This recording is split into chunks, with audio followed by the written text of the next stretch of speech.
محمد الرسول اللہ صلی اللہ علیہ وسلم سے محبت یہ جس طرح ایمان کا حصہ ہے. لا یؤمن احدکم حتی اکون احب الیہ من والدہ وولدہ والناس اجمعین. اپنی جان، والدین اور تمام لوگوں سے زیادہ اللہ کے رسول سے محبت ہے. اللہ کے رسول کی محبت کا تقاضا ان لوگوں کے ساتھ محبت، ان سے محبت کرنا ہے. ان کی عقیدت بمانے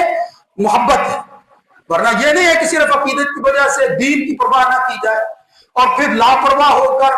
دین کو پسے پوچھ ڈال دیا جائے، شخصیات کو آگے لے آئے. نہیں، ان کی پہچان بھی آج اسی لیے ہے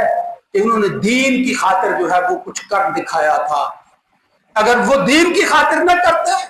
کوئی ذات کا معاملہ ہوتا، قبائلی تعصب ہوتا، قومی کوئی جھگڑا ہوتا، آج کوئی ممبروں پر ان کا نام لینے والا نہ ہوتا. مگر یہ تذکرے جاری اور ساری اور باقی رہیں گے، اس لیے کہ محمد الرسول اللہ صلی اللہ علیہ وسلم نے ان کی اہمیت فضیلت کو بیان کر دیا تھا، وحی کی زبان سے بیان کر دیا تھا. اس لیے میرے بھائیوں، یہ بات کئی دفعہ ہوئی ہے اور پھر آگے جھگڑے پیدا ہو جاتے ہیں. بھئی اس کو قتل کس نے کیا، اس پر لعنت کرنی ہے یا نہیں کرنی. ہمارے لعنت کرنے سے کوئی ملعون نہیں ہوتا، لیکن یہ ظلم کرنے والا ہمیں نام بھی معلوم نہ ہو. ابن تیمیہ نے جو فیصلہ دیا، انہوں نے کہا من قتلت الحسینی او فمن قتلہ، جس نے بھی اس کو قتل کیا، او قتلتہ، یا جو بھی اس کے قاتل ہیں، وہ ظالمون متعددون، وہ ظالم بھی ہیں، حد سے تجاوز کرنے والے بھی ہیں. من قتل حسینا، جو قتل کرتا ہے حسین کو، جس نے قتل کیا، او عان علیہ، یا اس قتل میں مدد کی، او رضی بہ، یا وہ خوش ہو گیا کہ حسین قتل ہو گیا ہے، فعلیہ لعنت اللہ والملائکۃ والناس اجمعین لا يقبل اللہ منہ صرفا ولا عدلا. اللہ تعالیٰ کی، فرشتوں کی اور تمام لوگوں کی اس پر لعنت ہو، جو بھی ہو، کسے باشر، جو بھی اس جو ہے وہ لعنت کا حصہ بنتا ہے وہ بنے، اس لیے کہ اس نے کام ہی وہ کیا ہے کہ جس کی وجہ سے وہ ملعون ٹھہرے. اللہ تعالیٰ پھر اس کی سجدوں کو لا يقبل اللہ منہ صرفا ولا عدلا، قبول نہیں کرے گا، خواہ وہ فرض ہو یا نفل ہو. اتنا بڑا ظلم. وہی شخص کہ جس کے ہونٹوں کو چومتے تھے محمد الرسول اللہ صلی اللہ علیہ وسلم اور فرماتے تھے ہما ریحان من الدنیا. حضرت عبداللہ ابن عمر کے پاس ایک عراقی شخص آیا، صحیح بخاری کی روایت، اور آ کر پوچھتا ہے کہ اگر محرم آدمی احرام باندھا ہو اور اس کے ہاتھ سے جو ہے وہ مکھی مر جائے تو پھر کیا سزا ہے؟ محمد الرسول اللہ صلی اللہ علیہ وسلم کے اس جلیل القدر صحابی نے کیا کہا؟ فرمایا یہ اہل عراق آ کر مکھی اور مچھر کے مرنے کے مسئلے پوچھتے ہیں. قتلوا ابن بنت رسول اللہ صلی اللہ علیہ وسلم، انہوں نے اپنے ہاتھ کے ساتھ اللہ کے رسول کی بیٹی کے لخت جگر کو ذبح کر دیا، اس کا مسئلہ نہیں پوچھتے. یہ ظلم انہوں نے کیا، یہ ظالم لوگ ہیں، یہ مکھیوں اور مچھروں کے مسئلے پوچھنے والے. اللہ کے رسول عام آدمی جو ہے اس کو قتل کرنا، ومن یقتل مؤمنا متعمدا فجزاؤہ جہنم، وہ جہنمی ہو جاتا ہے. جائے کا آدمی آل رسول میں سے اور پھر ان عظیم شخصیتوں میں سے، ان کریمین لوگوں میں سے ایک عظیم شخص کو جو ہے وہ اپنے ہاتھ سے انہوں نے ذبح کر دیا، یہ مسئلہ نہیں پوچھتے. ان سے بڑے ظالم پھر اور کون ہو سکتے ہیں؟ تو یہ صحابی رسول کا طرز عمل تھا. صحابی برا جانتے تھے اور یقیناً کوئی بھی ذی شعور آدمی دو رائے نہیں رکھ سکتا کہ اتنا بڑا ظلم ہو اور پھر اس کو جسٹیفائی کرے کہ فلاں وجہ تھی جس کی وجہ سے ایسا ہو گیا. وجہ کوئی بھی ہو، میں کہتا ہوں وہ بالکل نہ حق ہو، لیکن کسی کی جان کو لے لینا، اگر حضرت عثمان رضی اللہ تعالیٰ عنہ کو قتل کرنا، ان کی شہادت وہ مظلومانہ شہادت ہے، تو اس سے بڑھ کر مظلومانہ شہادت کیا ہو سکتی ہے کہ خاندان کے لوگ، بچے، بیویاں، عورتیں، وہ کسی مقصد کی خاطر وہ خطوط کے بدلہ کے اندر لوگوں کی وفاداری جو ہے وہ اس کی خبر سنتے ہوئے جب آگے بڑھتے ہیں تو ان کو جو ہے وہ تہ تہ کر دیا جائے، ظلم کا جو ہے وہ نشانہ بنا دیا جائے اور پھر ذبح کر دیا جائے انہی ہاتھوں کے ساتھ. ان کے ہاتھوں سے لٹی چمنے رسالت کی بہار، جو نمازوں میں صدا پڑھتے رہے صلی اللہ، ایک طرف جو ہے وہ لا الہ الا اللہ صلی اللہ صلی علی محمد وآل محمد پڑھتے اور دوسری طرف اسی آل محمد کو قتل کرتے. یہ منظر اس جہان کے اندر جو ہے وہ لوگوں نے دیکھا اور اس کی وجہ سے وہ یاد باقی رہ گئی ہے کہ وہ قربانی اگر اللہ کی خاطر کوئی دیتا ہے وہ قبول ہوتی ہے. چہ جائے کہ یہ عظیم شخص، عظیم لوگ جو ہیں انہوں نے اپنے آپ کو قربان کر دیا. اللہ تعالیٰ ان کی نیکی کو قبول فرمائے اور ان کے ظالموں کو وہ اس جگہ پر پہنچا دے جس کے وہ مستحق ہیں۔ اسی دنیا کے اندر اللہ تعالیٰ نے پھر ان میں سے کئی کو سزا عبرت کے طور پر وہ دی۔ وہ یہی ابن زیاد جس نے اللہ کے رسول کے اس نواسے کا سر جو ہے وہ ایک تست میں رکھ کر، ٹرے میں رکھ کر پیش کیا تھا، اللہ تعالیٰ نے بدلے کے اندر ایک وقت جو ہے وہ پھر دوبارہ اللہ لایا ہے، وہ پیدا کیا، اسی کا سر جو ہے وہ بھی ایک ٹرے کے اندر رکھ کر کسی دربار میں پیش کیا گیا۔ اور پھر کیا صورتحال تھی، ترمذی میں روایت آتی ہے کہ اچانک سے ایک جو ہے وہ سانپ آتا تھا، اس کے نتنوں میں داخل ہوتا، منہ کے اندر جاتا، نکلتا تھا، ایک بار، دو بار نہیں، 3 بار ایسا ہوا۔ لوگوں نے اسی دنیا کے اندر اس ظالم کی سزا کو آنکھوں سے جو ہے وہ دیکھ لی، مشاہدہ کیا ہے انہوں نے۔ آخرت کے اندر کیا معاملہ ہوگا ان کو اللہ رب العزت بہتر جانتا ہے، کیا سزا ملنے والی ہے ایسے ظالموں کو، مگر دنیا میں ہی اللہ دکھا دیتا ہے۔ اس لیے امام ابن تیمیہ کے فیصلے کو ہم قبول کرتے ہیں، جس نے قتل کیا، مدد کی، راضی ہوا، اس پر لعنت ہے، وہ ملعون ہے۔ شخصیات کا نام لینے کی بجائے عمومی بات کریں گے، سب اس کے اندر آ جائیں گے، جس کا جتنا حصہ ہوگا وہ اس قول کی زد کے اندر آ جائے گا۔ اللہ رب العزت افراط و تفریط سے پاک ہو کر اس چیز کو جو ایمان سے وابستہ ہے، جس قدر ایمان سے متعلق چیز ہے، سمجھنے کی توفیق نصیب فرمائے۔ اقول قولی ھذا استغفر اللہ لی ولکم۔